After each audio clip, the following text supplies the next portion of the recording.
प्रहलाद जी के चरित्र को देखना चाहिए। प्रहलाद जी विश्वास की मूर्ति है। हिरण्यकश्यपु के पुत्र हैं प्रहलाद जी। हिरण्यकश्यपु के पुत्र हैं कयाधु और के पुत्र हैं हिरण्याक्ष और हिरण्यकश्यपु सबसे पहले दैत्य हैं।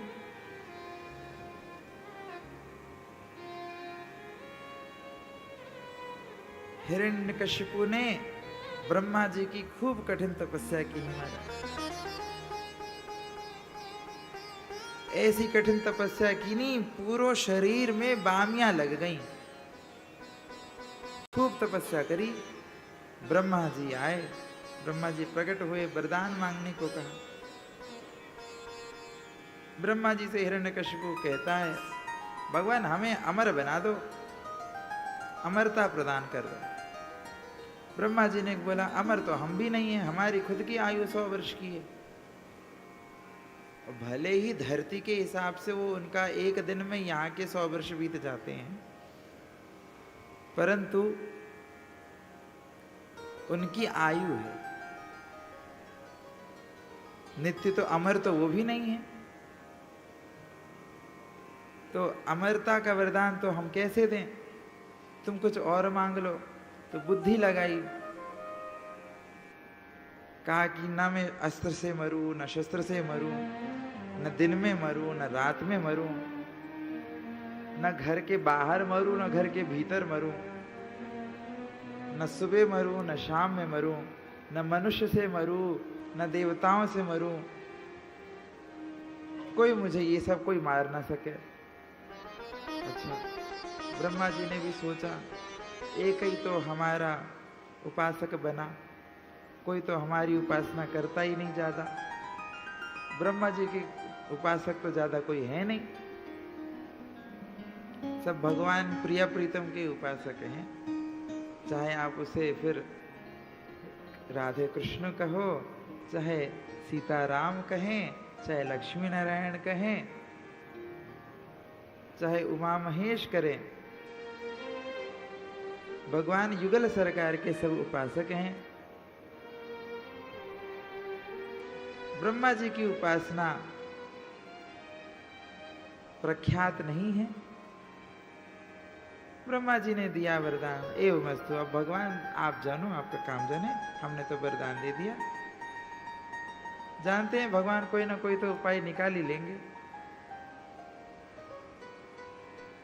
प्रहलाद जी गर्भ में हैं, गर्भावस्था में ही इंद्र ने देखा कि हिरण्यकश्यप को इतनी कठिन तपस्या करके उसको वरदान प्राप्त हो रहा है, तो इधर से कयाधु को, उनकी पत्नी को हरण करके ले जाने लगा। उधर से नारद जी आ रहे। नारद जी ने देखा ये तो हमारे शिष्य की मर्सिडीज आ रही है, अपने ऐरावत हाथी पे बैठ करके जा रहा। अपने शिष्य की गाड़ी को पहचान गए नारद जी। रोका रोका रोका,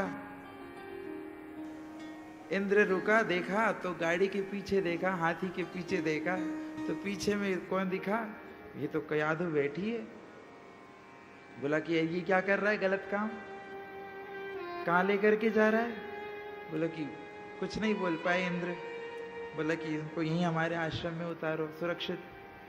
नारद जी ने उनको अपने आश्रम में रख लिया, कयाधु जी को। कयाधु जी के गर्भ में प्रहलाद जी हैं। अब नारद जी की आश्रम में 9 माह तक कयाधु जी रही, प्रहलाद जी वहीं जन्म लिए। गर्भ से ही उनको संस्कार प्राप्त हुए। नारद जी के आश्रम में नित्य भगवान नाम संकीर्तन होता, सुंदर सत्संग प्राप्त होता, सब ऋषियों का, संतों का समागम, दर्शन प्राप्त होता। कयाधु जी भगवान की सेवा पूजा में रत रहती। और जब प्रहलाद जी जन्म लिए, कुछ वर्ष के हुए, तो वो भी भगवान की इस भक्ति में ही रमे रहे। जब हिरण्यकश्यपु वापस आ गया वरदान पा करके, तो इधर से नारद जी ने कयाधु और प्रहलाद जी को पुनः उनको उनके महल में पहुंचा दिया। कुछ बड़े हुए प्रहलाद जी तो उनको हिरण्यकशिपु ने गुरुकुल भेजा। गुरुकुल भेजा तो वहां पे उनके दो गुरुजी शंडामर्क। हिरण्यकशिपु के राज में कोई दूसरे भगवान नहीं है। वेद नहीं पढ़ाए जाते उनके गुरुकुल में। क्या पढ़ाया जाता? हिरण्यकशिपु स्वाहा। उन्हीं का हवन होता, उन्हीं की आराधना होती। हिरण्यकशिपु कोई भगवान बताया जाता। दैत्य कुल के सभी बालक वहीं पढ़ते। प्रहलाद जी को भी पढ़ाते। बोले प्रहलाद जी लिखो हिरण्यकशिपु स्वाहा। प्रहलाद जी लिखते हरि नारायणाय स्वाहा। गुरु जी देखते तो बोलते ये क्या लिखा है? अरे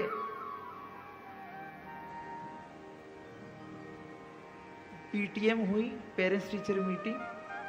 पेरेंट्स टीचर मीटिंग में जाकर के हिरण्यकशिपु को बताया शंडामर्क गुरुजी ने कि भैया आपका बच्चा तो ऐसा ऐसा करता है, हम पाठ देते हैं याद नहीं करता है। तो डांट लगाई पिताजी ने।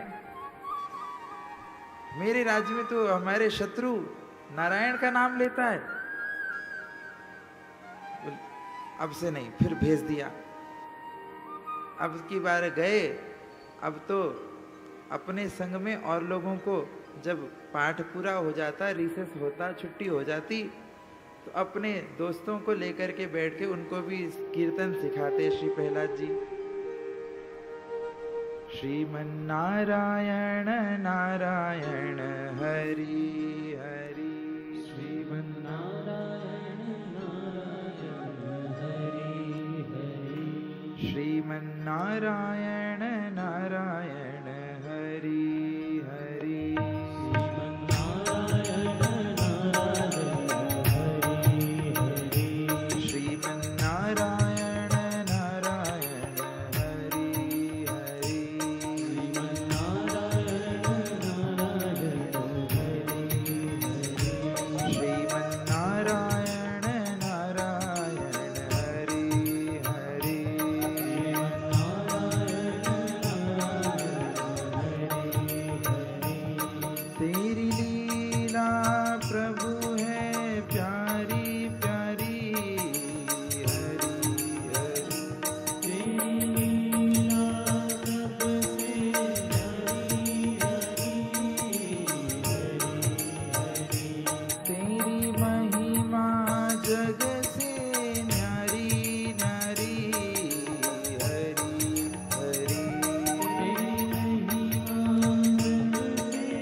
कमरे से आकर के देखा तो नारद श्री प्रहलाद जी पेड़ के किनारे चबूतरे पे बैठ करके सभी बच्चों को बैठा करके उनसे कीर्तन करवा रहे हैं।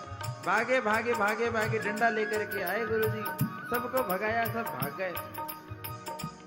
सबके पीछे पीछे जा करके नदी के किनारे गाने लगे श्रीमन्नारायण नारायण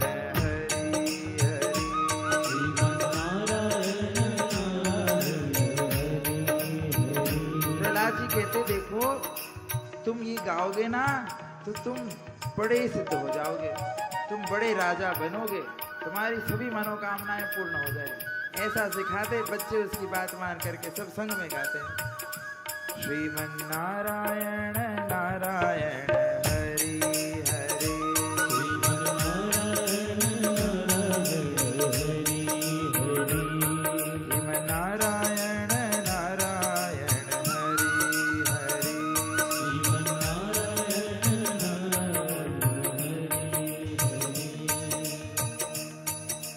रात्रि हो गई, सब एकांत में बैठे हैं। अब प्रहलाद जी को उनके संग वाले सब दोस्तों ने, उत्पाती बच्चे तो उधम करते हैं, एक दिन सोचा गुरुजी हम लोग को खूब डांटते हैं रोज रोज, एक काम करते हैं हम लोग यहाँ पे भगवान का कीर्तन करेंगे, गुरुजी को ही आश्रम के बाहर छोड़ आते हैं। तो रात्रि में सो रहे अपने अपने खटिया में, दोनों गुरुजी खटिया को ही उठा करके लेकर के गए, नदी किनारे छोड़ आए और आश्रम में आकर के सभी बच्चे कीर्तन कर रहे, श्रीमन नारायण नारायण हरि हरि, श्रीमन नारायण नारायण हरि हरि, भजमन नारायण नारायण हरि हरि, भजमन नारायण नारायण हरि। सूर्योदय हुआ, सूर्य की किरणें आंखों में पड़ी तो गुरुजी को लगा ये क्या, इतनी तेज धूप कहाँ से आ रही। आँख खोलकर देखा तो ये कहाँ आ गए, हमारा कमरा कहाँ गया। दोनों के दोनों नदी के किनारे पड़े। जाकर के देखा आश्रम में तो सभी एक साथ बैठ करके भगवान का कीर्तन कर रहे हैं, श्रीमन नारायण नारायण हरि हरि, श्रीमन नारायण नारायण हरि हरि, भजमन नारायण नारायण हरि हरि, भजमन नारायण नारायण हरि हरि। ऐसे कीर्तन को देखा तो भागे भागे दोनों गुरुजी चले गए हिरण्यकशिपु के पास और कहा आपके पुत्र को हम नहीं संभाल सकते, आप अपने पुत्र को अपने पास रखो, ये तो हमारी बात मानता नहीं है, इसने हमारे और पूरे विद्यालय को अपना कीर्तन बना दिया है, सभी विद्यार्थियों को बिगाड़ दिया है इसने कीर्तन सिखा सिखा के, अब इसको हम नहीं पढ़ा रहे, आप अपने बच्चे को अपने पास रखो। हिरण्यकशिपु ने सोचा ये तो गलत बात है, अब बच्चा पढ़ेगा नहीं तो कैसे बात बनेगी। खूब समझाया तो हिरण्यकशिपु को प्रहलाद जी समझा रहे, पिताजी अरे इसमें बुराई क्या है, आप भी मेरे साथ बोलो, शो श्रीमन नारायण नारायण हरि हरि, नारायण नारायण हरि। हिरण्यकशिपु ने बोला प्रहलाद चुप हो जाओ, खूब जोर से डांटा। प्रहलाद जी बोले पिताजी आप एक बार बोल करके देखो। हिरण्यकशिपु बोलता है मैं कभी तेरे देवता का नाम नहीं लूंगा, वो मेरा शत्रु है। प्रहलाद जी ने बोला किसका नाम नहीं लेंगे। हिरण्यकशिपु ने बोला तेरे भगवान का। कौन है मेरे भगवान, प्रहलाद जी ने पूछा। तो हिरण्यकशिपु बोलता है अरे वही नारायण। प्रहलाद जी बोले पिताजी देखो आपने भी नाम ले लिया। बोलो श्रीमन नारायण नारायण हरि हरि,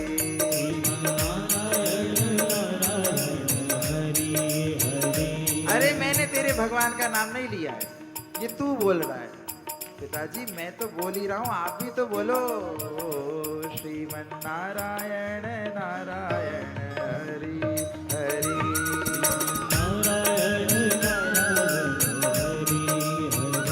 तू ऐसे नहीं मानेगा।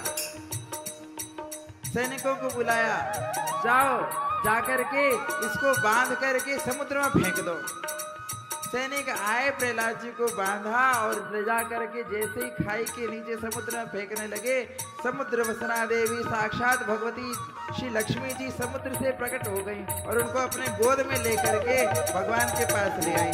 भगवान के दर्शन किए और भगवान के दर्शन प्राप्त करके पुनः श्री लक्ष्मी जी ने धरती माता को उनको सौंप दिया। पुनः आकर के प्रहलाद जी अपने महल में पिताजी के सामने खड़े हो गए। बोला पिताजी।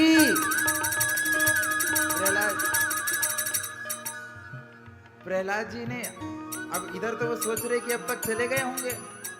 प्रहलाद जी ने आकर के बोला पिताजी आप अपनी स्टाफ को बदल लो, आपकी ये जो सेना है ना काम की नहीं है, आप अपना स्टाफ बदल लो, देखो आपका काम पूरा नहीं कर सकी है। अरे देखा ये वापस कैसे आ गया, बड़ा आश्चर्य हुआ। अब तू बात मानेगा कि नहीं मानेगा। प्रहलाद जी ने बोला पिताजी आपकी सब बात मानूंगा, आप ही मेरे देवता हो। मैं तो कह रहा हूँ मातृ देवो भव पितृ देवो भव, हमारे गुरुजी ने हमको सिखाया है पिताजी, आप ही हमारे देवता हो। परंतु भगवान तो भगवान ही है, आप भी तो भगवान का नाम लो। श्रीमन नारायण नारायण हरि हरि। नारायण नारायण हरि हरि। हिरण्यकशिपु को गुस्सा आया। हिरण्यकशिपु ने कहा, फिर सैनिकों को बुलाया, अपनी दूसरी रिजर्व्ड फोर्स को बुलाया। उसको बुला करके कहा, इसको जा करके बिल्कुल हाथियों के नीचे कुचला दो, जहर पिला दो। सब कुछ कर लिया, कुछ नहीं हुआ, जहर अमृत बन गया। हाथी भी उनके सामने पैर रखने के पहले उनको अपने सूंड से सहलाने लगा। क्या करें, कुछ उपाय ही नहीं, न शस्त्र। हिरण्यकशिपु सोच रहा, वरदान हमको मिला है कि इसको मिला है, ये मरता ही नहीं है। बड़ा चिंतित हो गया।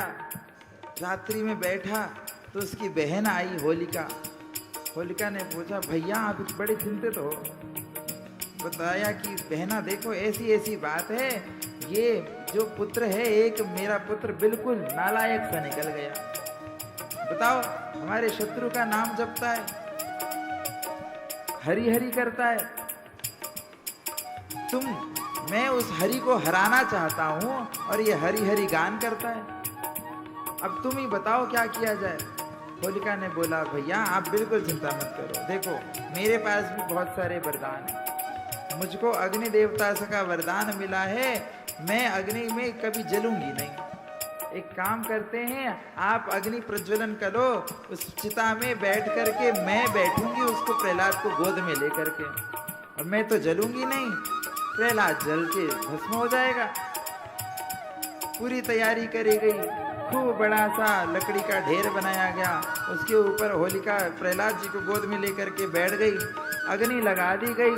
अग्नि लगा दी गई तो उधर से भगवान ने देखा, भगवान के इशारे से पवन देवता ऐसे भागे, उड़ उड़ करके वो जो चुनरी ओढ़ रखी होलिका ने, उड़ करके वो प्रहलाद जी पर उड़ गई। प्रहलाद जी ने ओढ़ ली नहीं और होलिका ही जल के भस्म हो गई। और पूरे उस धूल से धुलेड़ी उत्सव शुरू हो गया, जिसको हम सब होली मनाते हैं। ऐसी होलिका का दहन हो गया और धुलेड़ी, धूल उड़ी, खूब सबने खूब आनंद किया। प्रहलाद जी उसमें से, उस धूल में से, बीच में से निकल करके आए और कहा, पिताजी प्रणाम। अब इस प्रणाम को कहाँ धरें पिताजी? पिताजी ने कहा, अब क्या करूं इसका? पिताजी को प्रहलाद जी ने कहा, पिताजी आप हमारी एक बात मान जाओ, हम आपकी खूब सेवा करेंगे। आप भगवान से बैर छोड़ दो, उनसे दुश्मनी छोड़ दो। कौन है तेरा भगवान? पूछा हिरण्यकशिपु ने। भगवान प्रहलाद जी कहने लगे, अरे भगवान सर्व ऐश्वर्यवान है, सच्चिदानंद रूपाय विश्वोत्पत्त्यादि हेतवे तापत्रय विनाशाय श्री कृष्णाय वयं नमः। वो श्री कृष्ण भगवान हैं जो सच्चिदानंद घन स्वरूप हैं, सारी जगत की उत्पत्ति जिनके कारण हुई है, जो सब तापों को शमन करने वाले हैं, वो भगवान सच्चिदानंद घन हैं, वो सच्चिदानंद स्वरूप भगवान है। अच्छा, तो कहाँ है तेरे भगवान? पिताजी ने, हिरण्यकशिपु ने पूछा प्रहलाद से। तो बोले, पिताजी आप प्रश्न ही गलत कर रहे हो, आपको पूछना चाहिए भगवान कहाँ नहीं है। अच्छा कहाँ? अच्छा बता कहाँ है? प्रहलाद जी बोले, पिताजी भगवान तो सर्वव्यापक हैं, सब जगह हैं, कहाँ नहीं है। आप जहाँ उनका दर्शन करना चाहें वहीं भगवान प्रकट हो जाएंगे। आप जिस स्थिति में, जिस भाव में, जिस वस्तु में, जिसमें आपका प्रेम हो जाएगा, वहीं उसी प्रेम से भगवान प्रकट हो जाएंगे। प्रेम ते प्रकट हो ही मैं जाना, आप विश्वास तो करो। हिरण्यकशिपु ने पूछा, ऐसी बात है? अच्छा, तो क्या इस खंबे में भी तेरे भगवान है? हिरण्यकशिपु ने पूछा, क्या खंबे में भी तेरे भगवान है? प्रहलाद जी बोले कि हाँ पिताजी बिल्कुल, खंबे में भी भगवान है, जमीन में भी भगवान है, धरती में भी भगवान है, आकाश में भी भगवान है, जल में भी भगवान है, जड़ में भी भगवान है, चैतन्य में भगवान है, हाथी से लेके चींटी तक सब में भगवान है। जैसे ही बोला कि सब में भगवान है, खंबे में भी भगवान है, सोई हिरण्यकशिपु से अपने क्रोध को संभाला नहीं गया। अपनी गदा लेकर के हिरण्यकशिपु उठा अपने सिंहासन से गदा को लेकर के और उस खंभ में अपनी गदा का प्रहार किया। जैसे ही प्रहार किया उसी समय उस खंभ को फाड़ते हुए भगवान श्री नरसिंह प्रकट हो गए। बोलिए नरसिंह देव भगवान। बड़ा विकराल रूप लेकर के भगवान नरसिंह प्रकट हुए हैं, जिनका मुख बिल्कुल सिंह के समान है और सारा शरीर नर के समान है, जिनकी बड़ी बड़ी जटाओं से अग्नि के समान ज्वालाएं निकल रही है, जिनके नेत्रों से गड़गड़ाहट ज्वाला निकल रही है। ऐसी जोर जोर से दहाड़ कर रहे हैं महाराज, दूर दूर तक सभी जितने दैत्य थे इस महल के सभी भाग गए। भागते भागते जोर से करके पकड़ा हिरण्याक्ष को भगवान ने और पकड़ करके उनको अपने गोद में बिठा लिया और जा करके महल की डेहरी पर बैठ गए, चौखट पे बैठ गए। चौखट पे बैठ करके अपने घुटनों पर हिरण्यकशिपु को लेटा लिया और अपने तीखे नखों से, जो बिल्कुल तीखी नखें हैं, उनसे पूरे उसके उदर को विदीर्ण कर दिया। विदीर्ण करके उसके आंतों को निकाल करके महाराज अपने गले में माला की तरह पहन ली। ऐसा विभत्स रूप हुआ भगवान का प्रकट, ऐसा विकराल रूप आज प्रकट हुआ। सभी देवता सोचे भगवान प्रकट हुए, आए देखने के लिए, देख करके घबरा गए। कोई भगवान के सामने स्तुति करने नहीं आ पाया। भगवान के नेत्रों से ऐसी अग्नि निकल रही है, ऐसी ज्वाला निकल रही है, दूर दूर तक कोई नहीं आ पा रहा। ब्रह्मा शिव संकादिक सब आकर करके खड़े हैं, पर कोई भगवान के सामने जाने की किसी की हिम्मत नहीं हो रही। सब घबरा रहे हैं भगवान के स्वरूप को देख करके। आज भगवान किस रूप से प्रकट हो गए हैं। ओहो हो, बड़ा विकराल रूप है। क्या किया जाए, क्या किया जाए, कैसे भगवान को शांत किया जाए। सब भागे भागे भागे भागे बैकुंठ की ओर गए। बैकुंठ में जाकर के माता लक्ष्मी को लेकर के आए। माता लक्ष्मी जी से कहा भगवान आपके स्वामी प्रकट हुए हैं, माता जी आप संभालो इनको। माता जी ने दूर से देखा, दूर गेट से ही भाग करके वापस चले गई। ये घर आएंगे, अपना काम पूरा करके तब इनसे बात कर लूंगी। अब हमारी हिम्मत नहीं। हमारे भगवान तो शांताकारम भुजगशयनम थे, ये तो कहाँ के अशांता आ गए। ये ऐसा स्वरूप हमने आज तक ना देखा ना सुना। मैं तो शांताकारम भगवान की सेविका हूँ। भगवान आएंगे शांत स्वरूप में तब उनकी सेवा करूंगी। माता जी चली गई। अब कहा किया जाए, सब बिल्कुल चिंता में खड़े। नारद जी ने उसी समय देखा सामने बिल्कुल छोटे से बालक श्री प्रहलाद जी भगवान को देख करके अपने नेत्रों से अश्रुओं को बहा रहे हैं, हाथ जोड़ करके खड़े हैं। कोई भय नहीं हो रहा। नारद जी ने कहा जिसके लिए भगवान प्रकट हुए हैं उसको भगवान के पास लेकर के चलो। प्रहलाद जी को लेकर के सभी देवता भगवान के पास गए। जैसे ही प्रहलाद जी को लेकर के भगवान के पास गए, भगवान का सारा क्रोध शांत हो गया। जिन नेत्रों से अभी तक अग्नि निकल रही थी, उस नेत्रों से उन नेत्रों में भगवान ने अश्रु भर लिया। प्रहलाद को पकड़ करके अपने गोद में बिठाया और गोद में बिठा करके भगवान प्रहलाद को जैसे एक गैया अपने बछड़े को चाटती है, ऐसे अपनी जिह्वा से चाटने लगे। और चाटते भगवान भाव विभोर हो गए। अपने नेत्रों से अश्रुओं की धारा बहाते हुए प्रहलाद का अभिषंचन करते हुए, मानो आशीर्वाद का अभिषंचन कर रहे हो। भगवान ने करुण भाव से प्रहलाद को पूछा, वत्स मुझे क्षमा कर देना, कहीं मुझे आने में देर तो नहीं हो गई। कैसे परम करुणावान भगवान, भक्तवत्सल स्वरूप है भगवान का नृसिंह स्वरूप। भगवान का सभी स्वरूपों में अपने भक्त में सबसे ज्यादा वात्सल्य करने वाला कोई स्वरूप है तो वो है भगवान का नृसिंह स्वरूप। बोलिए नरसिंह देव भगवान की जय। श्री नरसिंह भगवान की प्रहलाद जी ने स्तुति करी। भगवान नरसिंह ने प्रहलाद जी को वरदान दिया। प्रहलाद जी प्रसन्न होकर के निवास करने लगे।